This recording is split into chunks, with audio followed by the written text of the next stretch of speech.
Shalom. Saya ucapkan selamat tahun baru Imlek. Ya, Kyong Hee Facai. Hari ini saya ingin bagikan saudaraku satu judul khotbahnya, bagaimana kita bisa melangkah ya, hidup dalam urapan kemudahan ini. Saudaraku, urapan kemudahan ini tidak bisa dilepaskan dari kuasa kebangkitan. Ya, Kristus ketika ada Maria Magdalena, Maria ibu Yakobus dan Salome mau mengurapi Yesus, mau merempah-rempahi di dalam perjalanan mereka bicarakan tentang kesulitan. Saudara, pergumulan mereka yang berkata siapa yang akan menggulingkan bagi kita batu yang sangat besar ini. Tidak mungkin mereka bisa gulingkan itu saudara dengan kekuatan mereka. Apalagi mereka adalah para ibu-ibu. Nah, apa yang terjadi ketika mereka berjalan saudara? Ketika mereka berjalan dan mendekati ayat yang keempat katakan ketika mereka sudah dekat dengan pintu kubur. Saudaraku, tampaklah batu yang memang sangat besar itu sudah terguling. Nah, ini yang saya mau bagikan saudaraku. Bagaimana caranya? Sementara mereka berjalan, tiba-tiba Tuhan bekerja dengan kuasa kebangkitannya. Ada satu ayat saudaraku, kalau kita mau hidup di dalam urapan kemudahan ini, yaitu di dalam Yesaya 26 ayat 12. Ya Tuhan, Engkau akan menyediakan damai sejahtera bagi kami. Sebab segala sesuatu yang kami kerjakan, Engkaulah yang melakukannya. Saudaraku, di sini artinya apa? Tuhan menyediakan damai sejahtera buat kita. Sepanjang saudara dan saya hidup dengan damai sejahtera, maka apa yang kita kerjakan, Tuhan akan melakukannya. Kalau Tuhan turut melakukan, turut bekerja, saya percaya hasilnya sempurna. Sehubungan dengan damai sejahtera, kenapa kok penting sebagai orang Kristen itu miliki damai sejahtera? Ya betul saudaraku. Kalau di perjanjian lama itu Tuhan tuh perintah. 6 hari lamanya kamu kerja. Hari ke-7 kamu harus merayakan Sabat. Harus berhenti bekerja. Kalau kamu tidak berhenti bekerja, maka kamu akan mati katanya. Saudara, hari ke-7 Sabat. Sabat bicara berhenti kerja. Tapi saya juga nangkap Sabat ini bicara tentang apa? Tenang, diam, damai sejahtera. Terima damai sejahtera. Berhenti marah, berhenti capek, berhenti kesel, berhenti khawatir. Sabat, terima damai sejahtera. Itu hari Nah, Tuhan tingkatkan saudara. Dari hari Sabat, hari ke-7 saudara, masuk kepada tahun ke-7. Tahun Sabat. 6 tahun kamu kerja, 1 tahun namanya tahun ke-7, tahun Sabat, kamu harus berhenti kerja. Wah berat ini. Bagaimana caranya? Tuhan janji. Di tahun ke-6 Tuhan akan berikan hasil 2 kali lipat. Sehingga tidak kerja pun bisa cukup makan untuk 1 tahun. Apa maksudnya? Dari hari naik ke tahun. Karena Tuhan punya rencana untuk kita masuk ke dalam milenium. Tuhan bekerja menciptakan dunia ini berapa hari? 6 hari. 1 hari, 2, 6 hari dia ciptakan.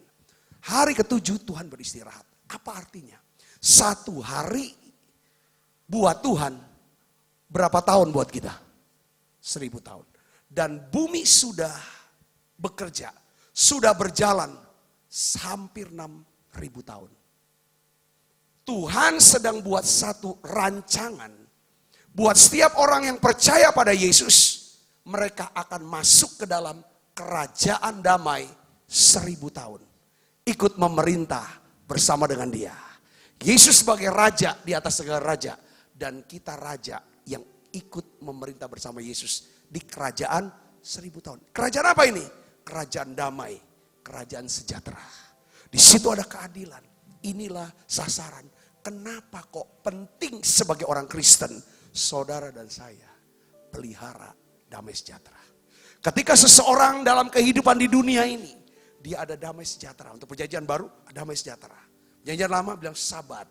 Saudaraku, apa yang terjadi? Tuhan bilang, aku akan menyertai kamu. Tanda kehadiran Tuhan pada waktu saudara dan saya punya damai sejahtera. Aku siapkan damai sejahtera. Kalau kita hidup dalam damai sejahtera, apa yang kita kerjakan, Tuhan yang akan melakukannya. Ini namanya urapan kemudahan.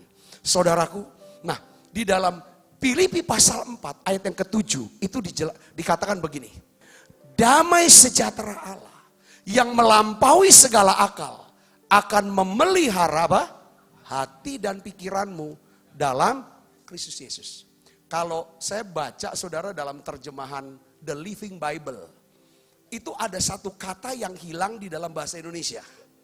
Di dalam Living Bible saya dapetin kata-kata begini. Jika kamu melakukan hal-hal ini, nah itu yang gak ada. Maka damai sejahtera Allah yang melampaui segala akal akan pelihara hati dan pikiranmu dalam Kristus Yesus. Kalau kamu punya damai sejahtera yang Allah berikan ini, kata Tuhan, maka apa yang kamu kerjakan, Tuhan yang akan melakukannya. Katakan amin. Nah hari ini saya ingin bagikan saudara, gimana langkah masuk urapan kemudahan ini. Dimana waktu kita kerja, Tuhan yang melakukan. Itu berkaitan erat dengan ayat sebelumnya. Ayat sebelumnya paling tidak ada 3 hal yang diperintahkan kepada kita. Yang pertama, jangan hendaknya kamu apa? Khawatir tentang apapun juga. Yang kedua, kalau kamu khawatir, berdoalah. Yang ketiga, kalau kamu sudah berdoa, sertai dengan ucapan syukur. Lalu ayat yang ke-8, kamu pikir, jaga pikiranmu. Kalau kamu mau hidupnya berubah, kamu harus rubah caramu berpikir. Nah di sini katakan, jadi akhirnya saudara-saudara, semua yang benar, semua yang mulia, semua yang adil, semua yang suci, semua yang manis, semua yang sedap didengar, semua yang disebut kebajikan dan patut dipuji apa? Pikirkanlah semua itu. Nah sekarang kita akan bahas ketiga hal ini yang ditutup dengan poin yang keempat. Kalau Tuhan kehendaki untuk kita bisa selesaikan dalam tempo 30 menit ke depan.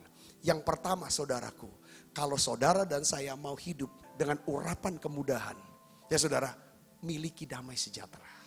Saudara dan saya tidak akan pernah bisa punya damai sejahtera apabila kita hidup di dalam kekhawatiran. Makanya di sini dikatakan perintah yang pertama supaya kita bisa memiliki damai sejahtera adalah apa? Janganlah apa? Hendaknya kamu khawatir tentang apapun juga. Sekarang pertanyaannya begini. Pak Sabta tidak tahu. Pak Sabta tidak mengalami. Nggak ngerti aja. Nggak merasakan. Gimana tidak khawatir? Iya. Mungkin apa yang saudara alami, saya tidak alami. Paling tidak, saya sebagai manusia yang sama, jantungnya masih berdetak sama seperti saudara. Pasti saya juga mengalami banyak hal-hal yang membuat saya bisa khawatir. Tapi firman Tuhan katakan, janganlah hendaknya kamu khawatir. Kenapa kita tidak boleh khawatir? Karena kekhawatiran, saudaraku yang Yesus, tidak mengubah keadaan menjadi lebih baik. Katakan amin. Kalau kita khawatir, keadaan pun tetap sama. Bahkan mungkin diri kita akan jadi tambah buruk. Karena kekhawatiran ini, ya kan saudara, bisa menjadi satu jalan masuk buat kehidupan yang dipenuhi dengan apa? Stres. Beban kekhawatiran itu bikin kita stres. Sehingga hidup kita tidak ada kuasa. Nah kenapa kita tidak boleh khawatir? Karena khawatir itu gak perlu. Khawatir itu saudaraku tidak akan pernah bisa menghasilkan sesuatu yang baik. Katakan amin. Dengan kita terus khawatirkan. Khawatir itu apa sih definisinya? Saya renung-renung. Definisi khawatir itu beda dengan definisi iman. Definisi khawatir saya definisikan begini saudara pengertiannya. Kalau kita khawatir, kita percaya sesuatu yang tidak kita inginkan itu terjadi. Itu khawatir. Apa yang kita tidak inginkan, tidak harapkan itu terjadi. Itu namanya khawatir. Betul gak saudara? Kita percaya. Percaya bahwa yang tidak kita hendaki, tidak kita inginkan, itu akan terjadi. Itu namanya khawatir. Khawatir itu sebenarnya iman yang negatif lah. Kalau iman yang positif adalah percaya bahwa Tuhan pasti tolong kita. Sehingga apa yang kita kehendaki, apa yang kita harapkan, itu pasti terjadi dengan kuasa Tuhan. Yang ngerti katakan amin saudara. Sekarang kita pilih, mau punya iman yang positif atau punya iman yang negatif yang namanya khawatir. Saya mau kasih tahu saudara sini. Kekhawatiran itu sebenarnya saudara tuh, ya kan, bukan hal yang sepertinya ada dalam diri kita, enggak. Itu kekhawatiran sebenarnya itu hasil daripada pembelajaran dan latihan. Saudara, saya bisa khawatir karena kita belajar dari orang tua. Betul nggak? Dari orang tua kita. Kalau orang tua kita, saudara, orangnya mudah stres, mudah panik, mudah kalut, mudah khawatir, mudah marah. Kita belajar, kita rekam. Kalau ada apa-apa, kita akan belajar seperti itu. Kekhawatiran itu hasil pembelajaran. Belajar dari siapa? Dari teman. Gaul sama orang yang khawatiran, yang panikan, yang marah. Ya kita kan jangan sama seperti itu. Nah, kabar baiknya karena kekhawatiran itu hasil pembelajaran dan latihan, makanya kita bisa belajar untuk tidak khawatir. Saudara mau nggak melangkah hidup dalam urapan kemudahan? Nggak mungkin saudara minta urapan. Kuasa Allah nggak bisa bekerja kalau kita punya imannya yang negatif, namanya khawatir. Kita harus bisa robah iman yang negatif menjadi iman yang positif. Kita harus menang dari kekhawatiran ini. Ya memang kalau mau dibesar-besarin, mau dieman-eman, buat apa disayang khawatir? Dibuang kekhawatiran kita. Ada orang yang sayang banget, cinta banget sama kekhawatirannya, sama masalahnya. Kemana-mana dia bawa, dia ceritakan, bangga banget kalau dia punya masalah lebih besar daripada yang lain. Ya ngapain bangga dengan gitu? Penyakit saya, lebih berat daripada penyakit kamu. Ya kan, utang saya, lebih besar daripada utang. Ngapain? Menurut saya lebih baik, Tuhan bilang apa saudaraku? Singkirkan kekhawatiran kita. Katakan amin. Caranya gimana? Tuhan bilang, ya kan di dalam Matius pasal 6 ayat 34. Katakan apa saudara? Tuhan katakan apa? Janganlah hendaknya kamu apa? Khawatir. Tentang hari esok. Karena hari esok mempunyai apa? Kesusahannya sendiri. Kesusahan sehari cukuplah untuk. Nah ayat ini buat orang Inggris dibuat satu kalimat kayak idiom lah bahasa Indonesia. Idiom. Kayak seperti pepatah. Ayat ini. One day at a time. Saya pernah dengar gak kata one day at a time? Dan ada lagunya saudaraku. Coba kita nyanyi lagu itu pertama. Dari awal. I only human. I'm just a man. Help me believe in what I could be and all that I am. Show me the stairway that I to climb. Lord, for my sake, teach me to take one day at a time. One day at a time, sweet Jesus, that's all I'm asking of you. Just give me the strength to do every day what I have to do. Yesterday gone, sweet Jesus, tomorrow may never be mine. Lord, help me today, show me the way, one day at a time. Sekali lagi katakan, one day at a time. One day at a time, sweet Jesus, that's all I'm asking of you. Just give me the strength to do every day what I have to do. Yesterday gone, sweet Jesus, tomorrow may never be mine. Let me show me the way one day. Intinya saudara, Matius 6 ayat 34 nih, one day at a time. Apa yang bisa kita lakukan, kerjakan aja. Khawatir kan gak ngapa-ngapain, cuma mikir, ngomongin, ceritain sana sini, tapi gak buat apa-apa. Jangan, one day at a time. Percaya, minta Tuhan, lakukan satu hari ini aja Tuhan lakukan buat saya. Lakukan satu hari ini aja buat saya. Ketemu besok, omong lagi yang sama. Lakukan apa yang bisa kita lakukan.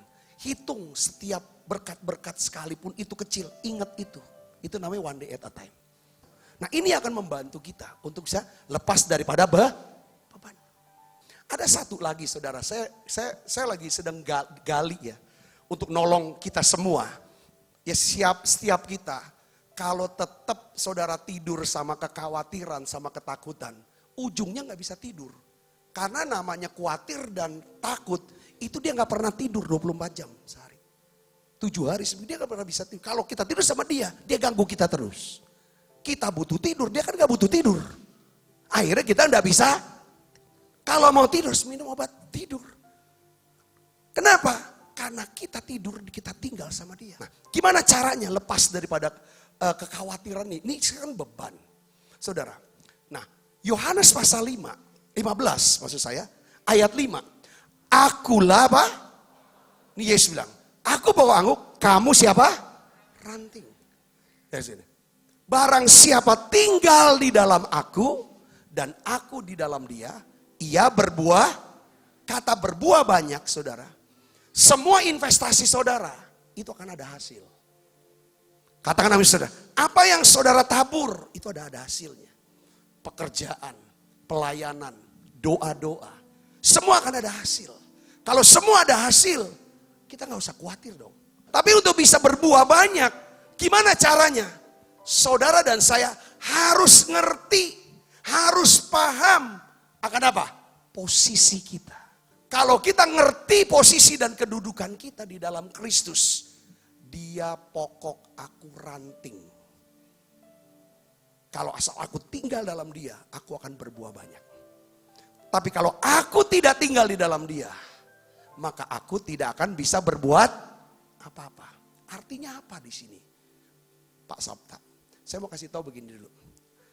Iblis selalu nyerang pikiran kita. Supaya kita tidak fokus kepada apa? Posisi kita di dalam Kristus. Yang dia serang dalam pikiran kita adalah supaya kita fokus kepada apa? Kondisi kita, keadaan kita. Mungkin kondisi kita hari ini, pekerjaannya lagi sedang tidak baik. Keuangannya lagi sedang susah. Iblis suruh apa? Kau lihat kondisi kamu ini. Habis dari sini kok akan begini-begini, makan makin susah. Kok akan habis. Iblis suruh gitu. Kita suruh pikir kondisi kita. Suruh omong terus, suruh cerita. Mungkin yang namanya kondisi kita mungkin.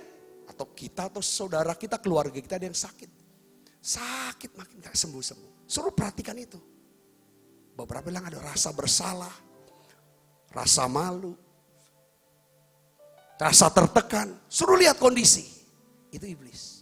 Kalau kita perhatikan kondisi kita terus, maka yang hasilnya apa? Kita akan kehilangan damai. Yang masuk apa? Khawatir, takut. Sebaliknya saudara harus ngerti ini. Kekhawatiran bicara tentang apa yang menjadi fokus kita. Kalau fokus kita adalah posisi saya dalam Kristus. Posisi kita dalam Kristus, kita apa? Siapa kita? Aku anak Allah. Aku anak raja. Aku orang yang dikasihi oleh Tuhan. Sabta dikasihi Tuhan. Karena Sabta dikasihi Tuhan, maka Tuhan ada di pihak Sabta. Maka Tuhan menyertai Sabta. Saya pakai nama Sabta. Kalau saya mau bangun kesadaran tentang posisi saya di dalam Kristus. Untuk saya lawan yang namanya kekhawatiran, saya harus bangun kesadaran. Saudara harus bangun kesadaran. Posisi kita dalam Kristus. Aku dikasihi oleh Tuhan. Karena dia mengasihi aku. Dia ada di pihak aku. Dan dia menyertai aku. Karena dia mengasihi aku. Dia pasti akan apa? Memberkati aku berlimpah-limpah. Dia akan memperluas daerahku. Karena dia mengasihi aku. Tangannya akan menyertai aku. Setelah itu baru kita melangkah apa? Berdoa. Kita gak akan pernah bisa berdoa kalau kita gak ngerti posisi kita. Makanya di dalam doa Bapa kami, Yesus ngajarnya gimana? Dia ajar bagaimana? Doa Bapa kami. Perkataan pertamanya apa? Bapa kami yang ada di surga. Itu kata pertama. Kenapa kau dipanggil Bapa kami di surga? Pertama Bapak bicara tentang apa? Bapak artinya sumber. Katakan sumber. Saya ada di sini karena Bapak saya. Saudara lahir di dunia karena ada karena Bapak. Saudaraku, itu dia. Bapa itu sumber segalanya. Bapa kita di surga adalah sumber segalanya. Yang kedua, kenapa disebut surga? Surga bicara tentang alam, kedudukan, posisi yang lebih tinggi daripada kita yang ada di bumi. Jadi kalau kita berdoa dan minta tolong sama Tuhan kepada kedudukan yang lebih tinggi. Kalau masalah di bumi ini gak bisa kita selesaikan, kita datang kepada Bapa kita. Kita ini siapa? Anak. Posisi kita, kalau tidak panggil Bapa, kita siapa? Anak. Ini yang membuat hidup saudara saya itu ada damai sejahtera. Serangan kita tuh yang membuat kita tuh khawatir ya. Takut apa kata orang, takut pendapat orang, takut popularitas kita itu anjlok. Orang nanti gak seneng sama kita. Saudara, ini yang harus kita menang. Kalau saudara dan saya udah ngerti posisi kita, aku mau tinggal dalam Kristus dan aku pasti akan berbuah banyak. Katakan amin saudara. Yang kedua, berdoa. Ya kan? Nyatakanlah segala hal keinginanmu kepada Allah dalam doa. Saudara mau hidup dalam urapan kemudahan? Saudara mau dapatkan damai sejahtera? Saya nangkap begini, doa itu bisa mengubah segala sesuatu. Saudara percaya nggak? Doa bisa mengubah segala sesuatu. Doa itu membuat mukjizat itu menjadi nyata. Beberapa orang bisa berkata begini saudaraku. Saya juga pernah berkata mungkin seperti itu. Apa dengan doa-doa saja kamu bisa makan, bisa dapat kerja. Apa dengan doa-doa saja bisa nolong kamu dengan doa. Ada banyak orang berkata gitu, sama seperti saya juga suka berkata seperti itu. Ini kan tanda bahwa saya atau kita atau beberapa orang itu belum mengerti dan belum punya pengalaman bahwa memang doa itu bisa mengubah segala sesuatu. Katakan amin saudara. Karena cara seseorang, cara kita berhubungan dengan Bapa itu lewat apa? Doa. Katakan amin. Katakan amin saudara. Kan ada lagunya kan. Tak terbatas kuasamu Tuhan. Semua dapat kau lakukan. Apa yang kelihatan mustahil bagiku, itu sangat mungkin bagimu. Batas kuasamu Tuhan, semua dapat kau lakukan. Apa yang kelihatan mustahil bagiku, itu sangat mungkin bagimu. Di saat ku tak berdaya, kuasamu yang sempurna. Ketika ku percaya mukjizat itu nyata, bukan karena kekuatan, namun Roh-Mu ya Tuhan. Ketika ku berdoa, mukjizat itu nyata. Saya tuh sering nyaksikan saudara, hanya dengan berdoa, saudaraku, itu mukjizat jadi nyata. Hidup jadi lebih mudah. Masalah bisa cepat selesai dengan mudah sekali. Itu lewat doa. Katakan amin. Saudara mungkin suka doa. Saya juga suka berdoa. Saya senang berdoa. Tapi sekarang doa apa yang bikin urapan kemudahan ini bisa kerja? Otomatis dong urapan kemudahan ini bekerja buat hidup kita, mempermudah hidup kita, sehingga mukjizat itu terjadi. Itu harus ada apa? Damai sejahtera. Doa harus menghasilkan damai sejahtera dulu. Di mana ada damai sejahtera pasti akan muncul yang namanya iman naik. Semangat naik. Ada keberanian untuk melakukan, melangkah apa yang Tuhan perintahkan. Nah, saya ingin sharingkan saudara, itu doa daripada Yosafat. Kita tahu Yosafat saudaraku, dia adalah raja dari suku Yehuda, suku kecil lah. Mungkin tentaranya Tidak lebih daripada 3.000 orang. Itu tiba-tiba saudaraku, 3 bangsa besar. Kalau kita baca di dalam 2 Tawarik pasal 20, ayat 1, 2, saudara 3. Itu 3 bangsa besar itu tiba-tiba mengepung, menyerang daripada Yosafat dan orang Yehuda. Kalau ini mungkin 3 bangsa ini, kalau dijumlah, mungkin saja jumlahnya 300.000. 300.000 lawan 3.000. Saya yakin tuh gak sampai seminggu, mati semua kalau terjadi peperangan. Peperangan yang tidak berimbang. Alkitab katakan di 2 Tawarik 20 ayat 3, itu Yosafat tuh takut. Jadi takut. Khawatir dia. Saudaraku, ini dia tidak bisa lawan. Apa yang dia buat saudara? Dia doa. Saudaraku, dia mengambil keputusan untuk mencari Tuhan. Ia menyerukan kepada seluruh Yehuda supaya apa? Berpuasa. Nah, saya ingin sharingkan kalau saudara berdoa ini tambahan lagi kebenaran buat saudara dalam hal doa. Doa yang efektif, yang penuh kuasa. Itulah doa yang kita belajar dari Yosafat. Coba lihat saudara. Itu di dalam ayat yang ke-6. Saudaraku. Yosafat dia berdoa begini saudara. Dia ingatkan dirinya. Yosafat ingatkan dirinya. Siapa Allah itu? Waktu dia doa. Dia ingatkan dirinya. Siapa Allah yang dia berbicara? Dia jelaskan saudara. Ya Tuhan Allah nenek moyang kami.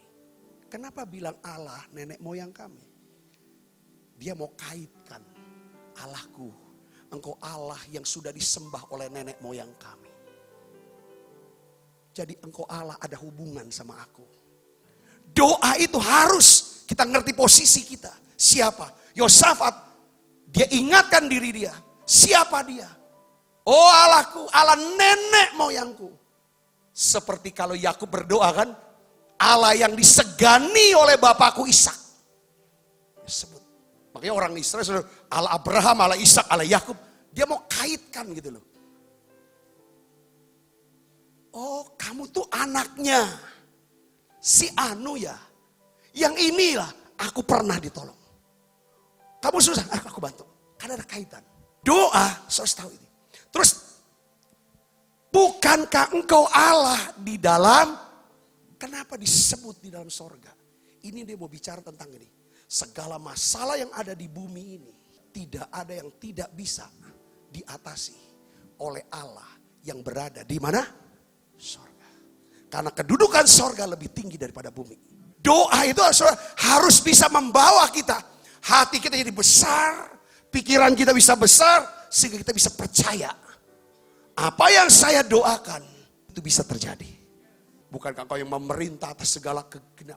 Kau perintah termasuk nih bangsa Amon, Moab, Meonim yang mau nyerang aku. Di atasnya engkau. Kalau kau bisa hajar mereka, itu mereka dihajar. Kuasa dan keperkasaan ada di tanganmu. Jadi Bapa kami yang ada di sorga, dikuduskan namamu. Itu bicara dikuduskan, dia puji dia. Kau hebat, engkau penuh kuasa. Enggak ada yang bisa lawan kau. Sama kan dengan doa Bapa kami kan ini kan. Katakan namanya saudara, strukturnya sama. Jadi saudara kalau doa tuh apa yang saudara buat? Ngerengek. Ngerengek, sakit Tuhan sakit. Sakit Bapak. Kita doa cair itu. Tuhan gak gerak loh. Gak nolong saya yakin. Tuhan tuh gak tergerak dengan apa? Rintihan, rengekan orang-orang yang seperti jadi pecundang, maaf. Tuhan tuh tergerak karena kita punya iman. Dia lihat ada iman di hati kita. Iman itu muncul di hati yang penuh dengan damai sejahtera. Untuk bisa punya hati damai sejahtera, pikiran kita lihat siapa Tuhan menurut kita. Siapa dia? Katakan amin. Nah ini poin yang pertama. Yang kedua, yang sudah di ayat yang ke-7 dia jelaskan, dia ingatin diri dia. Dalam doanya Yosafat. Ini makanya kisah ini kisah urapan kemudahan terjadi. Karena Yosafat kan gak perang kan lawan 3 bangsa ini. Yang perang siapa? Tuhan. Lewat apa saudara? Pertama ya lewat doa. Kedua lewat pujian. Tapi dia mau tanggalkan dulu ketakutannya dulu kan. Baru dia mulai masuk dalam doa. Doa yang kedua, saudara, dia ingatkan diri dia. Apa yang pernah Tuhan lakukan. atas nenek moyang dia. Bukankah engkau Allah yang menghalau penduduk tanah ini dari depan umatmu Israel dan memberikannya kepada keturunan Abraham, sahabatmu. Abraham tuh nenek moyang saya, itu sahabatmu loh. Yang jadi sahabatmu itu nenek moyang aku. Wih, dahsyat gak saudaraku? Kalau saudara ketemu jenderal bintang 4, saudara bilang sama dia, Pak Jenderal, yang sahabat Pak Jenderal itu papa saya. Oh, papamu. Kau mau ikut apa? Saya SPIM. Oh, tenang. Saya SPIM ya. Apalagi mau jadi apa? Oh, itu. Oh, kau anaknya tuh. Ngerti gak saudara? Iyo. Saudara bisa ngerti sini maksud saya? Dia kaitkan terus. Dia kaitkan hubungan. Tidak ada. Doa itu menjalin hubungan. Gitu. So kaitkan. Semua. Kalau dia pakai Abraham. Kita pakai siapa? Yesus. Bapa tolong kita karena Yesus. Allah mau tolong kita. Mau jawab doa kita. Karena Yesus mati di atas kayu salib. Dari curahkan untuk dosa kita. Untuk hidup kita. Yang ngerti katakan amin. Itu poinnya sana.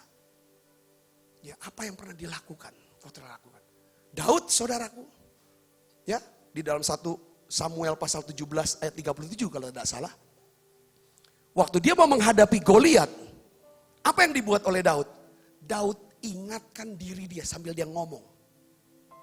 Tentang apa yang pernah Tuhan buat dalam hidup dia. Daud bilang, Tuhan yang telah melepaskan aku. Dari apa? Cakar singa. Dari cakar beluang. Dia juga akan melepaskan aku.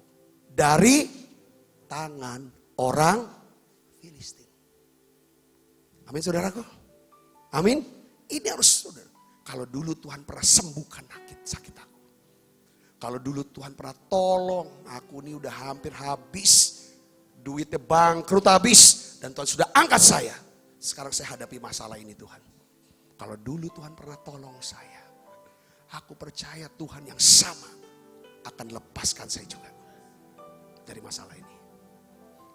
Tanamkan itu jadi naik tuh imannya saudara. Kalau iman naik. Ya urapan kemudahan itu ngalir. Jalan. Nah kita belajar itu pertama. Pertama siapa Allah itu? Siapa yang kita minta tolong tuh siapa? Nggak salah orangnya. Kita kenal dia. Kedua, apa yang dia pernah buat?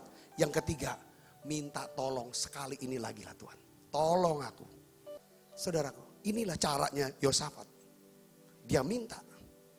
Dia mohon. Tuhan lakukan hal itu sekali lagi. Kau sudah buat itu, menghalau. Buat sekali lagi ini. Kalau lagi ada masalah, sekali ini lagi lah buat. Itu bukan berarti kita mau main-main ngeledek. Kita sedang taruh seluruh pengharapan, keyakinan kita, kasih kita kepada dia. Katakan amin saudara. Kita baca sama-sama. 1, 2, 3. Ya Allah kami, tidakkah engkau akan menghukum mereka? Karena kami tidak mempunyai kekuatan untuk menghadapi laskar yang besar ini yang datang menyerang kami. Kami tidak tahu apa yang harus kami lakukan. Tetapi mata kami tertuju kepadamu. Saudara saya mau bicara gini. Kalau kita datang berdoa, minta tolong sama Tuhan. Kita harus punya sikap hati yang benar. Ini namanya apa? Rendah hati. Dia bilang, kami tidak punya kekuatan. Gak punya kekuatan menghadapi. Kami tidak tahu apa yang harus kami buat. Saudaraku, ini namanya orang rendah hati bukan menyangkal kemampuan dia. Bukan menyangkali, ya saudaraku, kekuatan dia. Tetapi orang yang rendah hati bisa mengakui kekurangannya, kebodohannya, kesalahan itu orang rendah hati. Ketidakmampuannya. Dan Allah menentang orang congkak, mengasihani orang yang rendah hati. Nah, sikap ini yang dicari. Orang yang doa, itu dia rendah hati. Orang rendah hati itu orang yang bisa apa? Tetap percaya. Tetap bergantung, tetap nunggu sampai Tuhan tolong. Makanya dia bilang begini, kami tidak tahu apa yang harus kami lakukan. Tetapi apa? mata kami tertuju. Apa arti mata kami itu? Dia tungguin sampai Tuhan ngomong apa, sampai Tuhan kerja apa. Dia lakukan itu. Ini sikap doa. Tapi kalau isi doa kita belajar dari Yabes. Sikap doa dari siapa? Yosafat. Sikapnya apa? Pertama, kita harus sikap dengan posisi yang benar. Apa posisi yang benar? Ingatkan diri kita, siapa Allah yang kita minta tolong itu?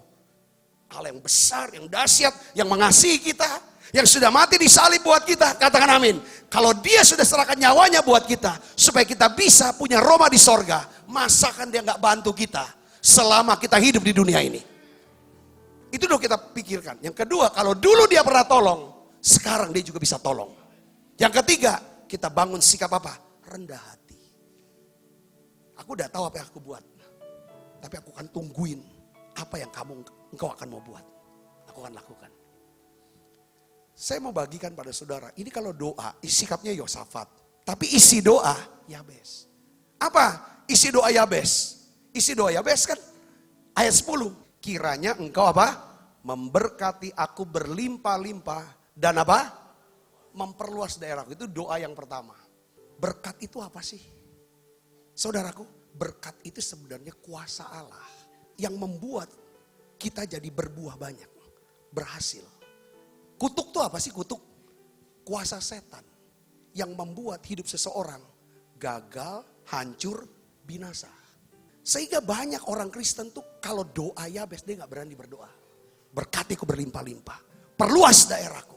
Gak berani karena sudah dengar khotbah. Jangan doa yang egois. Egois apa tidak, itu tergantung hati kita. Makanya saya bilang miliki doa Yosafat. Kalau kita rendah hati, kita akan anggap orang lain lebih penting dari kita. Pasti kita tidak egois. Kita diberkati untuk bisa memuliakan Tuhan. Katakan amin saudara. Doa daripada Yabes adalah doa yang sangat berani. Berkati aku berlimpah-limpah Tuhan. Beri aku kuasamu yang lebih besar lagi. Beri aku hikmatmu yang lebih besar lagi. Sehingga aku bisa memperluas daerah bisnisku. Daerah pelayananku. Pengaruhku. Pergaulanku. Perluas itu semuanya. Saudara harus doa begitu. Kiranya engkau memberkati aku berlimpah-limpah. Engkau memperluas daerahku Tuhan. Itu pertama doanya. Yang kedua isi doa yang kedua apa? Kiranya apa saudaraku? Tanganmu menyertai. Ini penting. Kalau saudara sudah besar, saudara sudah sukses, ingat loh. Ini baik-baik. Bapak rohani saudara yang mengasihi saudara, saya mau ingatkan. Minta tangan Tuhan menyertai saudara. Semakin kita banyak, makin besar tanggung jawab kita. Semakin banyak hal yang kita gak bisa pegang. Gak akan kepegang. Kita perlu apa? Tuhan sertai. Ketika tangan Tuhan menyertai kita, dia akan kirim orang baik. Pegawai yang jujur. Orang-orang yang mau nolong kita. Saya percaya ada pendoa-pendoa syafaat yang benar-benar tulus. Yang tekun, yang mengasihi Tuhan. Ini adalah tangan Tuhan yang menyertai saya. Menyertai gereja ini. Setelah sukses sombong. Tuhan aku sibuk segala macam. Buat apa? Gak pernah doa lagi. Gak pernah tanya Tuhan lagi. Wah petang-teng-teng. Hati-hati kalau gak ada penyertaan Tuhan. Kita makin sukses. Iblis itu akan cari celah. Bagaimana jatuh lagi. Itu iblis gak mau kita sukses. Katakan amin. Kita perlu tangan Tuhan sertai kita. Amin saudaraku. Itu terus makin besar. Makin berat tanggung jawab. Makin berat tanggung jawab. Makin butuh Tuhan. Makin butuh tangan Tuhan. Tangan Tuhan bicara tentang keadaan. Kadang-kadang keadaan. Gini saudaraku. Kita mungkin kita doa nih. Kita mau ini nih. Kok kayak ada banyak halangan. Saudaraku. Padahal tuh gampang. Wah dihalangan gak jadi. Ya sudah gak apa-apa. Itu biasanya kalau bukan dari Tuhan. Ya saudaraku. Biar itu jadi gak jadi. Gak apa-apa. Tapi kadang-kadang Tuhan maunya ini. Tapi susah. Gak mungkin. Kita doa-doa. Pasti akan jalan. Ini perlu ada tangan penyertaan Tuhan. Buat kita. Makanya doa Bapa kami itu tiap hari didoain bagus saudara. Nanti Roh Kudus akan ajarin saudara. Datanglah kerajaanmu. Datang, kerajaan Allah itu bicara tentang damai sejahtera. Kebenaran, damai sejahtera, sukacita oleh roh. Itu kerajaan Allah. Ada damai sejahtera. Jadilah apa? Kehendakmu. Bukan kehendak aku. Kehendakmu bukan itu Tuhan. Ini akan memperluas kerajaanmu. Memuliakan engkau dah. Nah itu cari. Yang tiga apa dia doanya? Apa? Dan melindungi aku. Daripada apa? Malapetaka. Sehingga kesakitan tidak menimpa aku. Ini penting perlindungan saudaraku. Waduh, kalau saudara sudah sukses, sudah besar, sudah apa? Setan tuh selalu cari celah.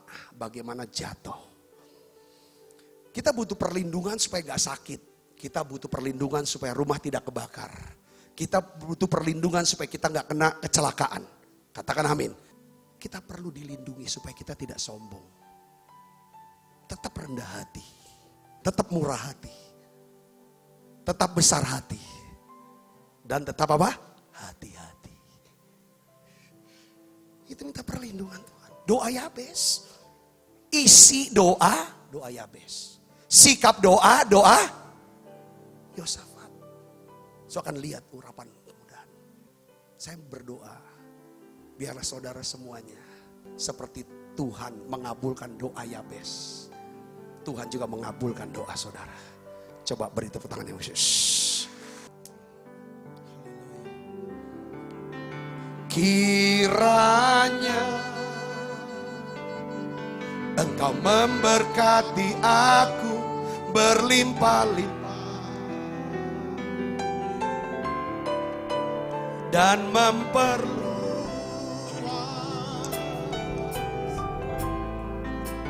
daerahku. Dan kiranya tanganmu menyertai aku dan melindungi aku